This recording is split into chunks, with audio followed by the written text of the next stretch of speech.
Hello friends, I promise that I will tell you some common mistakes that happens during the negotiations which are very critical.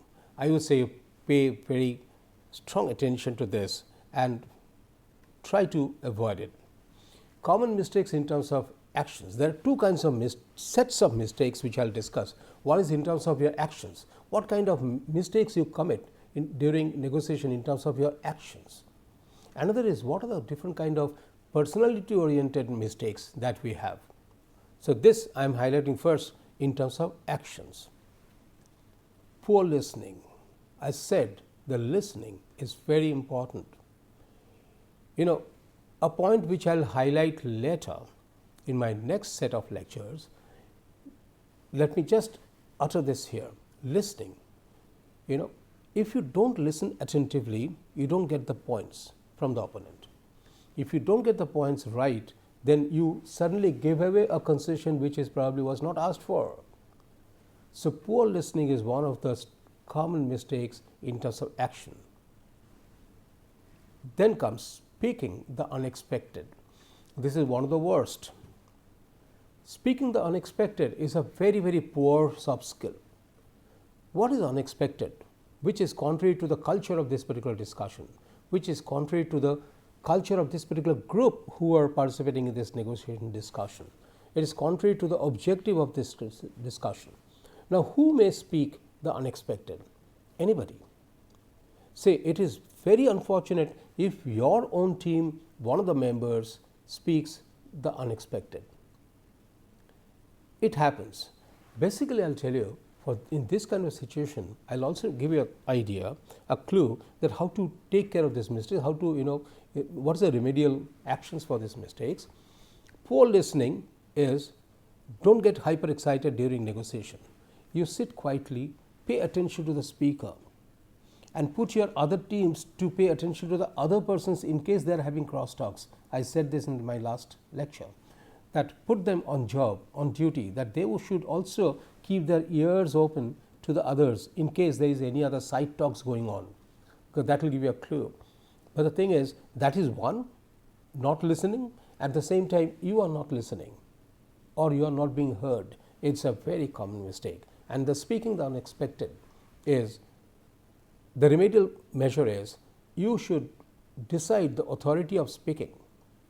You remember that in my team I said that there is a coordinator, there is a speaker, the coordinator who coordinates that everybody got a chance to speak, and the speaker who really speaks, and then there are many other players in between. Okay? There would be a linesman who will give an indication that okay, this should be spoken in a different manner. There will be a linesman, there will be a stopper, there will be a blocker, everything is there. But the thing is, never utter something which is unexpected. Something like, let me give an example. Suppose you are an architect group and you have gone for getting a project and you are almost nearing closing the deal.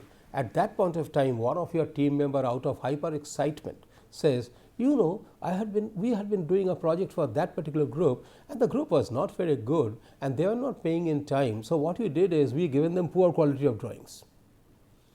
He said it out of hyper excitement because he knows that this particular contract is coming. So, out of hyper excitement, he suddenly springs up saying something which was not asked for, not even required. The moment this is uttered, it is highly unexpected. Then immediately the opponent becomes very cautious. Oh, if they have done it for the other group, when the other group could not pay them in time, they gave them a poor quality of delivery. So, if suppose same thing may happen to us, then where we land up into, then they say, okay, in such cases, yes, it is very true that you have not given the good quality. Okay, let us talk about the quality of delivery. It is speaking the unexpected which has now scuttled the whole thing. So, if somebody wants deliberately scuttling your negotiation, can be done. And this is what we call as scuttling the negotiation ship. Okay? Speaking the unexpected. Internal conflicts. If your member or members who are playing this negotiation game, there is an internal conflict going on inside your company on these issues, then it might so happen that one of the persons, due to internal conflicts, will come up with something or speak something which is unexpected. The finance department person who is sitting with you might suddenly say something which is very contrary to the health of the negotiation. The production team might say that you are committing that you will be giving them by this delivery date. See, in the negotiation, this is saying, your own team is saying that you are committing that you will be giving this delivery by this particular time, but I think my production team cannot produce by this time. When did he say that? Almost the signature was being put on the contract. It's unexpected. Okay, there are many such examples. I think the time is not, its time is short here, so I cannot give such examples. But I would have loved to give these examples one after another. When you find that negotiation almost leading to the closing of the deals by signature, suddenly the whole ship got scuttled. This is very dangerous. Then comes overlapping statement. You are saying something, your another friend is also saying something. You are saying something and also the opponent is also saying something at the same time. No statements should be overlapping. There should be a crisp individual statement. One statement over, then the next one starts, whether it's from your own team or from the opponent. Okay, that's also in terms of action is a very common mistakes. Basically what happens is by overlapping statements, it creates more confusion. It creates more complexity. It becomes a kind of labyrinth, So you don't know that which one to follow, which one not to follow. So this is not a good sign. Take care of it. Don't commit these mistakes. And you should be a very good speaker. So your verbal communication, your authority, your emotional or intellectual ability, all this should be so strong that you give a very clear diction to what you are saying, and also an indication to your people that what they should say. You may invite somebody of your colleagues saying, why don't you highlight this particular point? So overlapping statement should not be there. Then comes pushing. This is another very common mistake. I'll give an example here. Pushing. Never push. Never push your points. Never push your client requesting for order at the earliest possible. I'll give an example of my own experience. When our computer was almost coming into the market, the inkjet or the laser printer or plotter did not come into the markets till then. There was, we used to have T-square or mini drafter. One company produced or manufactured one gadget which has to be fixed with the T-square or the mini drafter, in which you put that on your board or a tracing paper and you put a pen on that, rotary pen on that, and whichever letter you type, that will automatically type. That is an electronic gadget. Okay, I would say it's an electromechanical gadget. It came into the market, and naturally everybody was very much tired of writing with the stencils or writing with freehand on the tracing papers, and they wanted some machines to speed up the whole thing and also give some relief. A sales group with the product, with 2 salespersons came to our department, and then our HOD invited all the faculty members to see the demonstration. One of the senior salesperson was sitting next to me, and I was very young, and probably at that point of time I was the most knowledgeable about the computer which is coming in the market and the printer plotter which are likely to come in the market. So naturally my head was very much banking on my inference on the product or my impression on the product. This senior person understood that. Everybody was so excited, oh my God, so you don't have to write anything with the hand. It was going on. And then at that point I had said, okay, what's your opinion about this particular gadget? Will it be useful for us? Should we buy this? I said, yes, it is. It's useful. It's going to save our time. It's going to save our labor. It's going to give a very crisp and nice writing. The moment I finished, then the senior person immediately shot a question to me, sir, when are we getting the order? See, we did not say that we are taking it. We are placing an order for this. He immediately, once he found that I am satisfied, he expected, since I am the most knowledgeable about those items amongst that particular group, he knew that I am the person whose opinion will matter and which will make the closing the deal. Immediately he shot me this question, sir, when are we getting the order? And you know what was my immediate instantaneous reaction? I said, we'll look into this particular item. Can you leave it with us? Can you try for a month? If you try for a month and if you find it succeeds, then we'll place the order. But I'll tell you, the thing that he has demonstrated was pushing. He pushed onto me so that I say, you get the order tomorrow. I'm not the authority. My HOD is the authority. But the thing is, he pushed me. Never push, never push. Because the moment he pushed, I bought a time for 1 month. He never left the material there because it is very expensive. He could not take that risk. He said, sir, actually we cannot leave it here, but we can give you more technical literature on that. Basically what I have done here is, I have just thrown the ball out of the court. No further playing. They had to go back and we never placed the order for that. And within 1 year, the inkjet printer came in. So we were happy. But the point is, what I'm highlighting here is, he was pushy. Never push. Everybody who is a giver, every person who is a buyer, they never like pushing. If a seller, you go to a shop and then a seller is saying, sir, this garment is very good, please take it. Sir, this particular product is very good, please take it. He's pushing. Don't push. Don't try to even haste when you are going for negotiation. Don't haste. There is no hurry. If it is not done today, there may be a second day when you'll discuss, but don't hurry. If you are in a haste, you are likely to make mistakes. For mistakes in giving concessions, in accepting the delivery date, or accepting what you have to give in terms of delivery, or you are not in a mental position to really judge the positives and negatives about that, rather the pros and cons of that. So never haste. Next point is frequent replacement of original team player. This is a very, very serious issue. Why it is important? You have a negotiation team, 5, 6, 2, 3, whatever. You have a negotiation team. Negotiation, if it is multi-phased, that means today, first time you discuss, you put forward your strength and credentials. The next day you discuss, they have their demands or expectations expressed. The third day you talk about the quotes or the technical items. So every time if you see that your team members are being changed, then the client will have no confidence on this particular team. I have seen such example where initially maybe juniors, they went forward to meet the clients to bag this project. That means basically they were pitching. When they were pitching for this particular project, they influenced because of their personal soft skills. They influenced the clients because of their skills, and the clients were very happy and very confident about these people who are representing that particular company. And when after 2-3 such discussions, these are all phases of negotiation, after 2-3 such discussions, when they said now we want to talk about the money, then what happened is these two persons suddenly got replaced and the top bosses flew from Delhi to another city. And those bosses were never a party to the whole negotiation process which has gone earlier. So they don't know the mindset, they have not done the research on the opponents, they have not understood what was asked for, what was to be delivered, they never understood the need of the clients. They only thought that since they are superiors and they have the authority, they will decide about the money.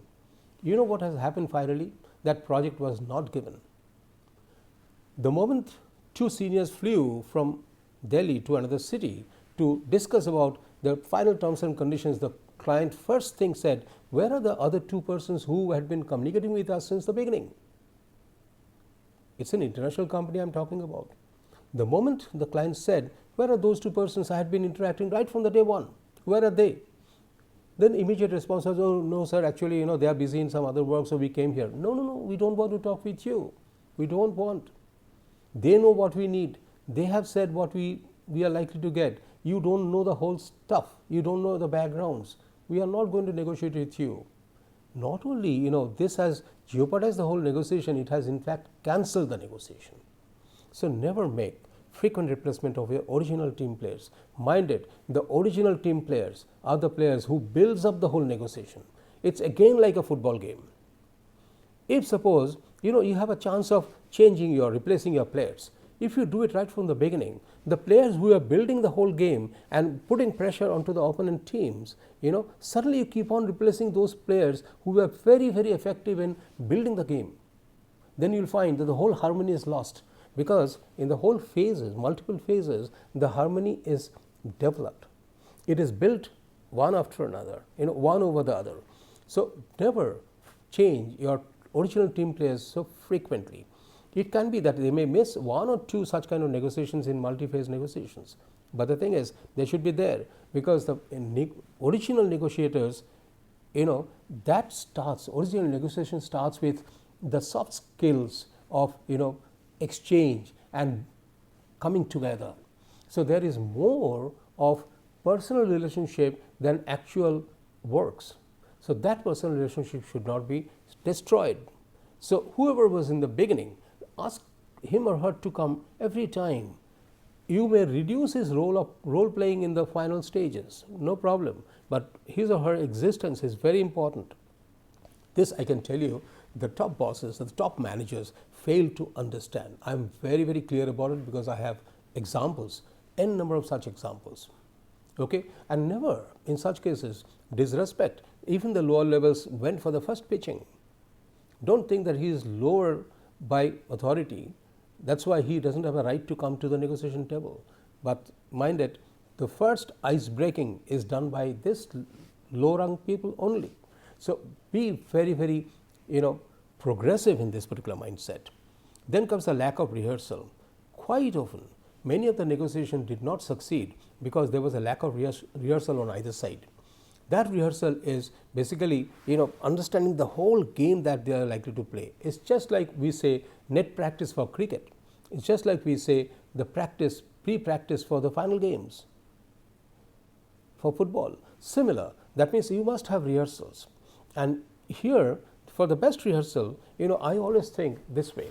If suppose you are rehearsing the whole negotiation, then put 1, 2 or 3 of your own persons on the opponent side in your own office, and let them ask you all unpalatable, unsuitable, unreasonable demands or questions, and you try to counter. This rehearsal is very important. If all the players are rehearsing on this side, see basically what happens in football, if there is a team of say 11, they have an actual team of 20, they split into 10-10, and there are 2 goalposts, and they practice against each other, play against each other. Basically what they are doing is they are playing as opponents and both opponents. Same thing for negotiation. In your own office, in your own base, you designate some people.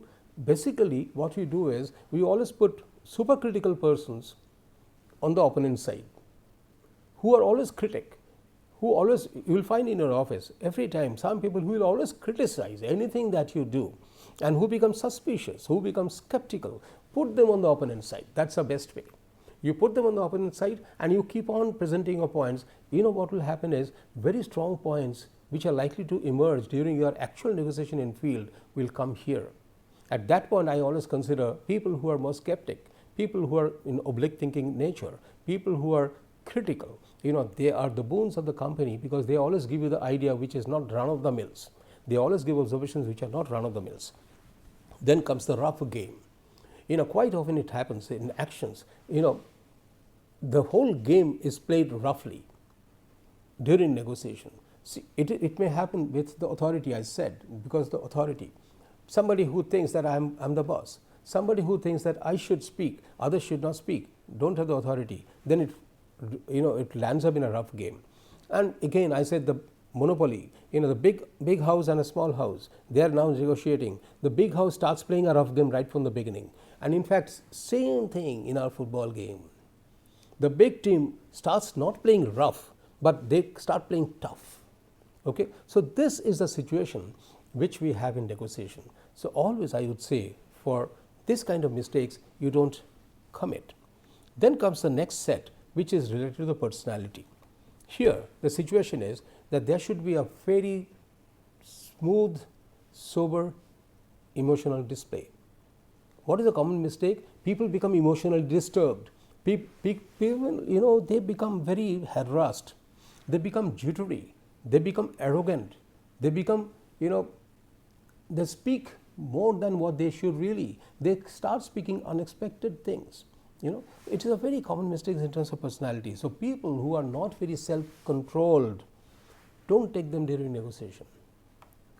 In negotiation, you should take only good players who are very good in public speaking, who are very good in verbal communication, who are very good in body languages, who have a strong personality, who have good personality, who have suave personality. Take such people so that the emotional display is not, wrong emotional display is not committed. Then comes the malapropism, that means use of wrong words. Use of wrong words of any kind. It can be a slang, it can be an abuse, it can be a disrespect, it can be a wrong words, which is contrary to the negotiation objective. So such is a very common thing. Then comes the demonstration of superiority. This is a very, very common mistake during negotiation. I said that somebody who has a very strong ego and he puts forward his point in such a manner that is disturbing to the whole scenario. So such kind of demonstration is not very conducive. Then overbearing means autocratic or dominating. That means there's a big house and a small house case again. The big house thinks that if I be autocratic, I am definitely more powerful. We have a stronger partner. The opponent has a weaker partner. So put pressure on them. This is overbearing, and overbearing is not a good thing during negotiations. It's a very common mistake. Then disrespectful means here, see, during negotiation, my friend, I'll advise you one thing. See, if it's a two-team negotiation and each team has whatever number, more than one number, never try to judge the position of the others. Never. Never even express that what is the position of your own team members. Don't give any idea that he is junior, she is junior, she is superior, he is superior. No. That means don't be disrespectful to the people. Give full respect to every individual to the level where he belongs. And then you will find that your negotiation is going on very, very smoothly, because every person, despite their positions, they have something to contribute in the whole negotiation. So disrespectful, being disdainful and disrespectful is another very common mistake. Don't be snob, be friendly, because your objective is to negotiate and come to an agreement. So for comfortable agreement, that if you want to bring within the comfortable agreement, you want to bring everybody within that ZOCA, that we have coined this term, ZOCA, zone of comfortable agreement. If you want to bring everybody there, then you cannot afford to be a snob. You have to be really respectful, you have to be friendly. Then comes haughty or arrogance. You cannot show arrogance through your sentences. These are all personality, demerits. There are some people who are arrogant. So never take the haughty persons, never take the arrogant persons during the negotiation. Negotiation, even if it leads to negative, but still the good persons are going to meet each other. It is not a fight. It's not a it's not an enemy fight. It's only an intellectual exchange of opinions, of expressing needs, and also expressing what's the deliverables, what's the price for it. So there's no chance of arrogance really. So don't ever take such people who are arrogant by nature. What happens is, when you build the team, it's just like again game. When you build the team, you have multiple players who are playing in your office.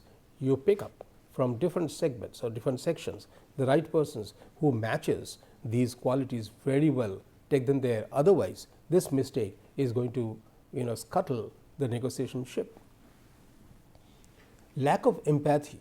Here, this is also very true in our negotiation, where you know that you are a giver and the person whom you are negotiating is a taker or receiver. But still, a sense of empathy must be there, that somebody who has come here to get or receive is basically they are going to serve us, and we are going to give this contract to them. That means I am going to get the benefit of them. Okay? So empathy should be always a supreme word in our entire relationship. This I discussed in my soft skill discussions. And the lack of knowledge, this is one of the worst part in our common mistakes. Worst part. You know what happens quite often during the negotiation, you find somebody is saying something, but he doesn't know. He doesn't know the background of it. He doesn't know about the feature of that particular product that he is trying to negotiate for. He doesn't even know the price. I'll give a nice example in these cases. See, I had been negotiating with many. It may be with my individual capacity being administrator, and a salesperson comes in and spreads all the brochures and everything, and starts talking very, very, I would say, rhetorically on what is the product about and all everything, say whatever. After some time, I first give a very patient hearing, because I said I always like to listen and then talk. I first give a very patient hearing, and then once I feel that this is enough, after this I should interject. Then I said, okay, first tell me one thing: are you a technical person or a management person, salesperson? The first jolt I give in this, first jolt, a shock that he gets. I have done it several times and I have successfully got the things out, the cat out of the bag. Talking about the materials, talking about the products, talking about the features and everything. And then suddenly I ask, okay, tell me one thing. I have understood your points. I have gone through the literatures very fast. But could you tell me that are you a salesperson or a technical person? If he is a technical person, he will say, sir, I am a technical person. Then I'll ask him more technical questions. No problem. But if he is a salesperson, not a technical person, then I say, I need to talk to your technical person. Because whatever you are saying, that I know that after some time you will be falling back on your technical persons to know more about the answers which you have to give to me when I ask you questions. I say, okay, in that case, you do one thing. Next time you send your technical person. If I am convinced about the product and its features, and then my fund permits, I might take it. Otherwise, no point. You will see the whole glow of the face of that particular salesperson suddenly diminishes, and he almost takes it as a losing game. Then there are two things happen. Either he will become exuberant and start saying more and more to convince that he knows more about technical things, or else he will say, sir, actually sorry, today I cannot do anything, tomorrow or maybe day after give me another appointment, I will just bring my technical persons. This happens. It's a lack of knowledge. Another thing which I have done sometime, I find that two persons enter my room taking my appointment. One person keeps on speaking, another person sitting very quietly. And then I ask the question to the person who is speaking very frequently. I would ask, are you a technical person or a salesperson? Out of you, who is a technical person? I find surprisingly the person who is remaining quiet is a technical person, because the salesperson is supposed to speak. They are supposed to sell by speaking. And the technical person is supposed to clarify if there is any technical issues which I need clarifications for. So unless asked, the technical person will not speak, and the salesperson will keep on speaking. It's wasting my time. What I do is, in such cases, the moment two persons have come, after the pleasantries exchanges, like say, hello sir, how are you sir, and how is it going sir, do you require something, within 3-4 sentences, what I do is I immediately ask, who is the technical person amongst you? Then the moment I identify the technical person, then I say, okay, please tell me these things. I don't even look at the other person who is selling, because he will be speaking anyway. He is trained to speak, he is paid for speaking, he is paid for connecting with me, but the technical person is the person who is going to give me the detailed idea about these features and the benefits of this. So he is more important to me than this salesperson. Of course, this person is important for me because he connected with me. But the thing is, if suppose he was technically also conversant with this particular item or product, then probably it would have been more beneficial. So that's why the technical persons, quite often what happens is, in the company, they put a very strong separation or compartments on the technical persons and the salesperson. I think for good, successful business, if the technical persons also are trained for marketing, not to that level as the normal marketing people will do, but the thing is, or else the technical person goes with the marketing person and speaks almost with the equal authority and the importance, that will be the best. So these are very common mistakes, friends. This is how I consider the negotiation is a game which you have to play with multiple rules and multiple do's and don'ts, which I have tried to say with respect to common mistakes. If you have gone through all these things, I would suggest that you go through over and over again and listen to me repeatedly if necessary, and try to get the points what I have tried to hit. And if you agree to this, good. If you don't agree to this, send me your feedbacks and give me your idea about the disagreement. But the thing is, if you find that yes, there are certain things which you need to learn which you don't possess at this moment, please go ahead. That's my primary objective, that I communicate to you my experience and knowledge by which you learn. So thank you friends. In the next week I'll discuss about the marketing strategies and also the time management in brief. Okay, thank you very much.